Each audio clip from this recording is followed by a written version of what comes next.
do matches everything I heard. Don't chase the win, I left that to the birds. I can't go back from the things that I heard. I can't go back from the things that I heard, no. That's why I'm good where I'm at, though. That's where I'm at, though. Good where I'm at, though. That's where I'm at, though. Good where I'm at, though.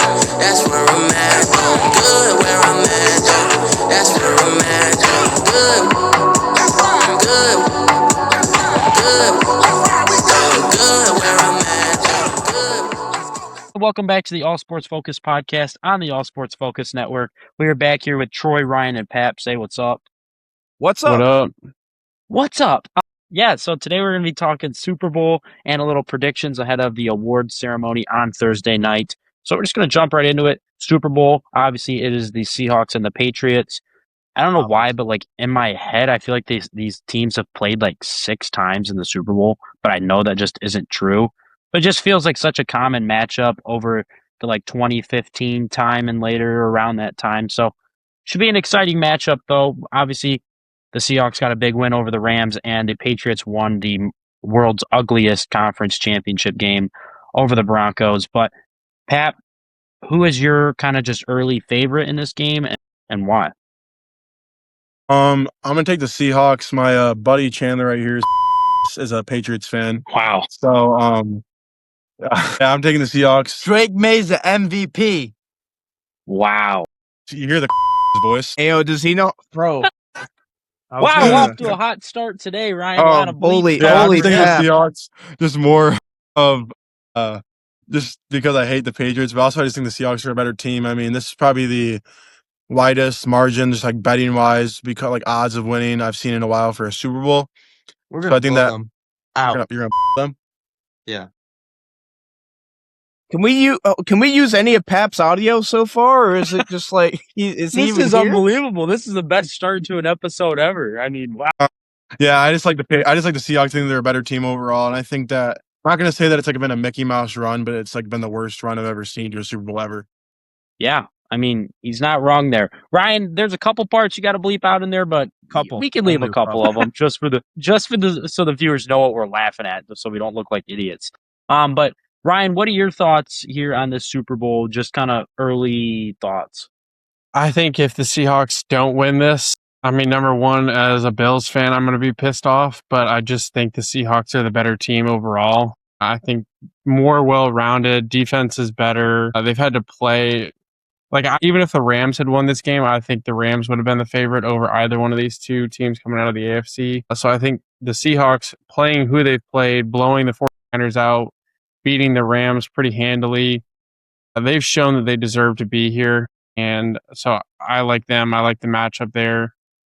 Sam Darnold's been able to kind of beat 2 big games now, was able to perform, kind of beat back those demons. And then JSN, Kenneth Walker are just dominant on the offensive side of the ball. Defense is great. And I just don't think the Patriots have seen a team of this high caliber really. I don't even know. So, I mean, I guess maybe the Bills game was last time they played a quality opponent. Did I hear he's seeing ghosts? Is that what I heard? Seeing ghosts. Sam Darnold seeing ghosts again? Is he back in New York? No, he's one of the ghosts. Sorry, Ryan. Keep going. I didn't mean. So I just don't think the Patriots have really had to play anybody. And I mean, how do you get by? You only score 16 points in the first round. You have 2 defensive touchdowns in the second round and only score 30 points total. And then you have 10 or 13 in the AFC 10. Championship game? 10. Huge. So they really have not shown me anything on tape that says they can score with a very, very good Seahawks offense. Yeah, I mean, there is no part of Ryan that was ever picking the Patriots there. I don't care if the entire Seahawks offense was hurt, Ryan was still picking the Seahawks. So Troy, what are your thoughts ahead of this game? Yeah, just to clean it up off everyone been saying, Patriots very cupcake schedule so far, and they've scored, I think, the least amount of points in a playoff run ever. Seahawks offense is humming, defense is looking great, and Andy, let's not forget they got the barnyard. The barnyard. Warriors, you are getting. But Yeah, Seahawks. I already put a lay in, and I have them winning by 13.5. So Jesus. My Bro's God, straight donation to FanDuel. that's what you think, buddy. Hey, remember the Bro's- last time the Seahawks weren't not against the Patriots, obviously. I was about to but the say, one I before- remember the last time they played the Super Bowl before that, they demolished the Broncos like 43-8. So yeah, that's Yeah, what I got. Malcolm Butler. They're not playing the Broncos though; they're playing the Patriots.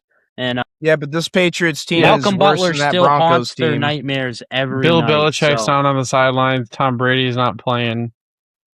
Drake May ain't Tom No Brady, no Gronk. matter how much these Patriots fans want to think he is. Nah, he is. There's no No, Gronk, I'm just kidding. no Edelman. Yeah, nothing. I mean, just like basically to recap everything everybody already said. Patriots, obviously, I don't think they were the best team in the AFC this season. I think they took great benefit of their 32nd ranked strength of schedule. And, that's what they should do. When you have a good team, you play that week of a schedule, you should be in this position to make the Super Bowl. So that's congrats to them. But And I when think you the play Seahawks, a backup quarterback who hasn't thrown a pass since 2023 in the AFC Yes, Championship. also if it plays didn't snow, there's probably a good argument to be made that they would have won. Yeah, Because there is. There very is. And I think the Seahawks just that game, I said before that NFC Championship game, whoever won this game was going to win the Super Bowl. And so I'm sticking with that. I'm going to pick the Seahawks to win this. So we're just going to go back around the circle here just to recap who we have winning. I think we have. Do we all just have the Seahawks? It's a sweep, bro. You don't got to say it. Yeah, okay. All right. We've all got the Seahawks winning. I don't think it'll be by 13.5. I think that might be a little bit of a stretch. maybe but crazy. I'm going to pick the Seahawks. All right, so moving on here to the second part of this episode. We're trying to keep this one nice and short here as the last, end season episode of this. Starting us off, we're going to just predict the awards. So we're going to start off with the MVP. Just talking over me, but, let's Yo, chill. Pap, can you shut your chihuahua up in the background, please, bro? Yeah, so we're starting off with the MVP. We're going to just give our prediction, and that's going to be that. All right, so we're going to start off with Ryan. Who is your MVP? Matt Stafford. Troy? Stafford. Why'd that hurt you so much? May, though. It's because May's a UNC guy. Oh, yeah, that's true. I think May will probably win it, but I want Stafford to get it. Can you hear me? Mm-hmm. Yes. Yeah, Matthew Stafford. Drake Gay is not winning it. Bro, what is wrong with you today? Yeah, I've got Matt Stafford as well. Pap's showing his stomach here. Now we gotta. It's close. Sorry. I was stretching, bro. My God. Pap is on a freaking toll here today. All right, moving on. Defensive player of the year. I think we can all just say Myles Garrett. Yep. Whoop. Congrats. Got the sack record. So yeah, he's getting the award. Offensive player of the year. Start us off, Ryan. I think JSN gets it. I was really close between him and McCaffrey for which one I like better, but I just think that the numbers JSN's put up for a Seahawks team, I know they don't count what you do in the playoffs and stuff, but to lead the Seahawks to a number one seed, kind of being the main weapon on the outside for the Seahawks, I just think that he solidified it there, so I think he gets it done, but it's definitely a close race for sure. All right, Troy? Yeah, I think, well, first off, I gotta say CMC, as kind of like good as he's been playing, has kind of been low-key like a quiet season almost for him. Like no one's really talking in the conversation at all, even though he almost had another 1,000 season, which would have been the first person to ever do it twice. But yeah, I think JSN takes it. Puka was very close, but I think just because Puka lost 2 of the 3 heads-up matches with JSN, got to give it to Jackson. Pat? Yeah, I like JSN. I mean, all the sports betting things are saying, that he's like minus 1,500 or whatever. So I just like that. I just like him anyways, just because he had probably a little bit better of a season and they won. So, but shout out Puka. He has a date with Sydney Sweeney tomorrow. So good for him. Shout out. Side quest there for Puka, but yeah, I think it's JSN. I kind of said in the group chat, I get why it's favorited toward JSN, but I also don't understand why Puka and Christian McCaffrey were kind of being overlooked just based on the seasons those guys had. But obviously, I agree with what Pap said, a kind of better season by a very little amount, and they obviously are in the Super Bowl. They beat them in the conference championship game. So that's obviously going to play a big factor on it. All right, so moving on, pass blocker of the year. The new award this year is for the best offensive lineman. And if you watch the TikTok video, I think we can all comfortably say it's Garrett Bowles from the Broncos. 0 sacks allowed and a 100% or the best rated pass blocker from PFF. And he had a 90 something pass block win rate over the season. It's something ridiculous. So can we all just say Garrett Bowles and move on? Just want to give him a shout. But I suppose. yeah, comeback player of the year. This one's kind of close. Up for a little debates, but I think Troy mentioned his name when talking about the last award, and I think he is the clear-cut favorite. So Ryan, who's your comeback player of the year? CMC. Troy? It's got to be that white boy from San Fran. Brock? What's his nickname? Troy?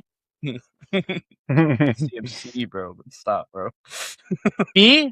Come on, someone finish it for me. All right, Pap, who's the comeback player of the year? I'm also going to say CMC, but I do have a little bit of a bone to pick with him. He gets injured every other year. He's going to be he's the comeback player of the year. I think he's been in the runnings about 3 times in his career.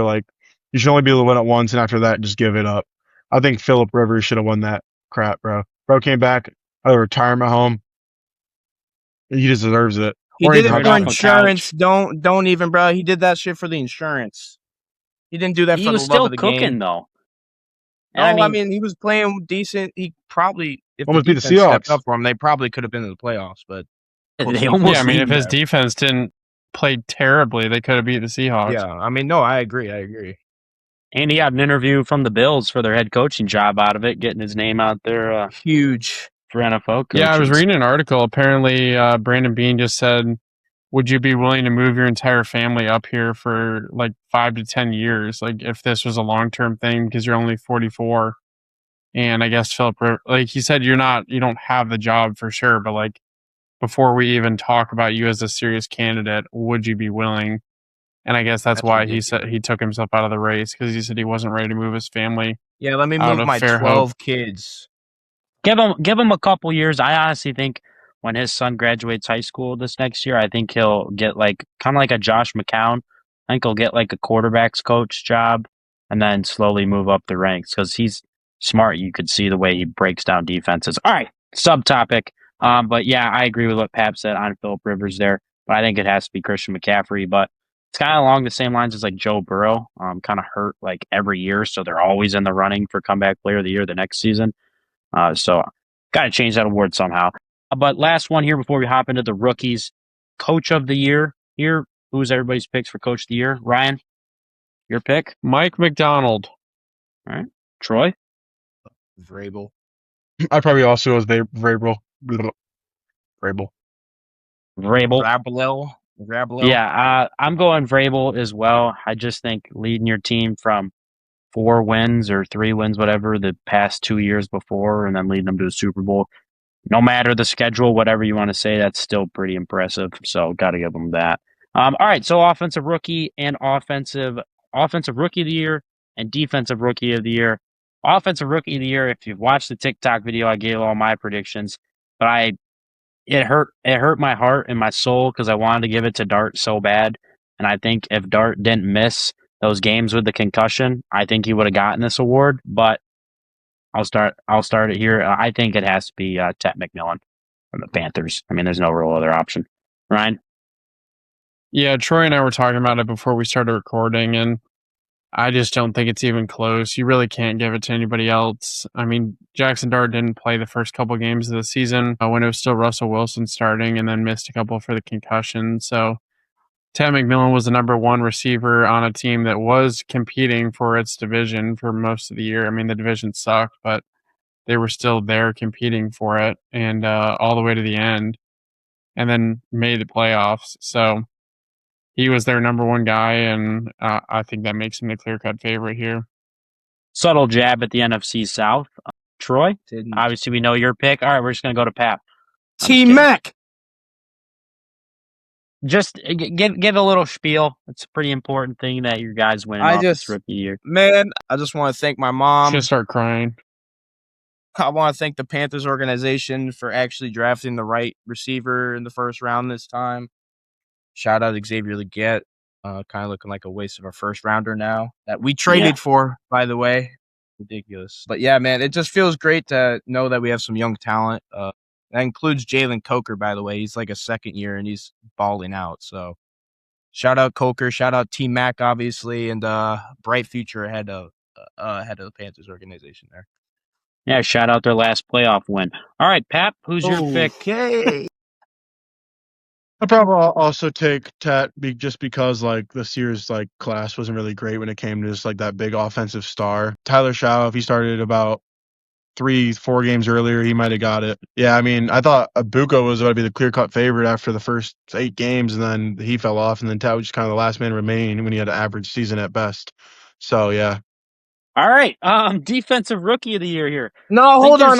I'm not even gonna say anything negative, bro. It's just like how come when one of my players does something good and he's up for an award, yeah, I'm just getting these little fucking jabs in here every time we're talking. No, there's no jabs, no jabs. No, don't say there were no jabs. Every single one of your my statements jabs were at the jabs. NFC South, not at the Panthers. No, specifically. and that's fine. I agree. The NFC South sucks, but Pat, I just that was jabbed at your last targeted playoff and malicious. win. That was not towards Tat McMillan. Pap He's was not malicious. that good. He's not that Still good. think Jackson Dart should have won the award, but bro, that's and just now we're me. glazing your quarterback. All right, bro. Can we just move on, dude? To Schweichenberger, whatever the fuck his name is. Schweichenberg. Schweichenberg. All right, Ryan, you got to leave that part in there. Yeah, I think defensive rookie of the year has to be Carson Schlesinger. No other option. Are we all in agreement on that? Is anybody saying anybody else? Just so I don't. know. So just so Ted McMillan just so had Troy 70 doesn't have to have receptions him. for 1,014 yards and 7 touchdowns. I don't know about Schlesinger. I mean, Schwestenberg was pretty tough. Schweichenberg Yeah. was nice. I don't want Troy to like have a stroke trying to say his last name again. So we're just gonna move it was past off the dome, bro. It was off the dome. Schwestenberg. So yeah, I mean, this is a nice short episode. Obviously, there's not really much left to talk about here, as there's only one game left. What? I could just throw in a couple initial thoughts about the Jaren Jackson Jr. trade real quick, just so we can get it out there. To the Let world. me get my spiel. Let me finish my spiel. I talk about. Yes. Whoa! I'm gonna get to it. Hey, don't overwhelm yourself here, Andy. I'm like stimming out. So yeah, that's gonna do it for this season of our in-season podcasts. Obviously, as this season is wrapping up, so we really appreciate all the support over this season. It's been huge. It's been our best year yet. We're only gonna keep growing, and we really appreciate all of you guys. But looking forward to the off season. We will be having at least 1 or 2 more ASF episodes here for the spring. Obviously, with one of them being the mock draft, and the second one, we're going to be talking about all the different coaching cycle moves, all the coaching hires, talking about the Bills, talking about the Giants. So Ryan and me get more times to talk about our new head coaches and everything going on in our organizations. But obviously, moving forward, we'll be shifting more focus on to the Swish Theory podcast with those 2 fellows and Sean on the NBA side. Cage Talk with Troy, Jake, and Gage, and Matt. And then we've got Big Blue Nation Insider with me and Ryan. And then Frozen Focus. And then we'll also be looking at maybe a golf podcast, maybe a baseball podcast. We're really expanding the realm here is the whole goal of the All Sports Focus Network. But with that being said, Pap has given just a little sneak peek towards the Swish Theory podcast coming out later this week with an NBA trade deadline move. Pap? Jaren Jackson Jr. getting traded for Memphis, it kind of just looked like a reset and almost like a panic reset. I don't think it needed to be done because I mean they got a pretty good haul and like back for, but at the same time, like I think the Jazz are gonna be just fine. I think they're gonna be building something good. I think they could be a playoff play-in team if they turn the season around with what they have, maybe. But yeah, and also the James Harden trade, crazy. Mm-hmm. I mean, pretty interesting what happened there, and I think that's going to be a pretty good Cavs team. I don't know, though. James Harden kind of a cancer. So. Helps the Clippers out, to be honest. Yeah, helps Clippers out as well. But one other thing I got to say on that, the Jazz gave up 3 first-rounders for that, so it's kind of like... But how many of them were theirs? Because didn't they make a bunch of trades where they got I can't remember exactly how many were theirs, but that's still 3 first-round picks. I mean, first-round picks, bro. The Thunder did with theirs. I'm telling you, these days, the first-round picks, if they aren't in the first 15 No, because guys. this next draft is stacked, dude. There's gonna be a lot of different options to this next one. So I mean, it's not like Yeah, in but they'll general. get you're- drafted and then just go back to college and play for Alabama, just like That's true. Charles That's Bediako. true. Yeah, trust me, me and Ryan will be talking about that on the next Big Blue Nation Insider podcast. But that's a little sneak peek towards the Swish Theory podcast coming out later this week. We'll have Pap, Troy, and Sean talking ball. They're great at it. If you guys have obviously loved the first 2 episodes, so that's going to be rolling out here for the next couple of months. Always make sure to check out Cage Talk with Troy. Like I mentioned, all these different avenues. Check out the social media pages, the TikTok, the Instagram, the YouTube. The merch site will be getting relaunched here very shortly. We will be launching a golf line. Will be the big part of that launch. We're going to have polos, quarter zips, hats, all that good golfing attire stuff. The A name new is website still, along with it. Yep. Name is still in the works. Focus Golf right now is the name we have. If you guys have any ideas, leave them in the comments, anything like that. Pap obviously didn't like that, so we're going to need some ideas. So shoot us a DM, leave it in the comments, whatever it may be. But we appreciate you guys for this football season. It was great. Talking shop. We'll be around all off season and doing some other different sports. You fellas got anything else left to say? Sorry to go on my little end of season rant there. If you made it to the end of the episode, send a DM to Instagram, All Sports Focus. You have to be following to be able to accept the prize money. You have to comment Patriots or are trash or ham for Sam. Ham for Sam. Hey, yo, Pat, whose money are you giving away, dude? Is it yours or like what's going on? Ryan said he had you guys this time around. No, you Shout do out not have the Ryan. authority to sign that off. It'll be Pap's money. You don't know what the amount Yes. is. It'll probably be like 10 cents, but You don't know, but just hit up, just say Patriots are trash, or you Whatever can is just in his say DraftKings I made it to the account. end of the video. Just say something. So yeah. Trying to Well, there encourage you people go. to watch your videos. a little giveaway here at the end. Troy, Ryan, got anything left? Keep watching the YouTube. We've got it's been reorganized. I got different playlists for all the different shows, so a lot easier to go find your favorite show, go find the episodes from that show, all the YouTube shorts associated with it too. So go check that out. Check all the shows out, subscribe, comment, like on all the posts, and then get ready to see the new merch site coming out here soon. Gonna have a lot of new features and cool stuff on there. Absolutely. All right, so that's going to do it for this week's episode. We will see you guys later in the week on the Swish Theory podcast. We'll see you guys later. Go Heels. Go Irish.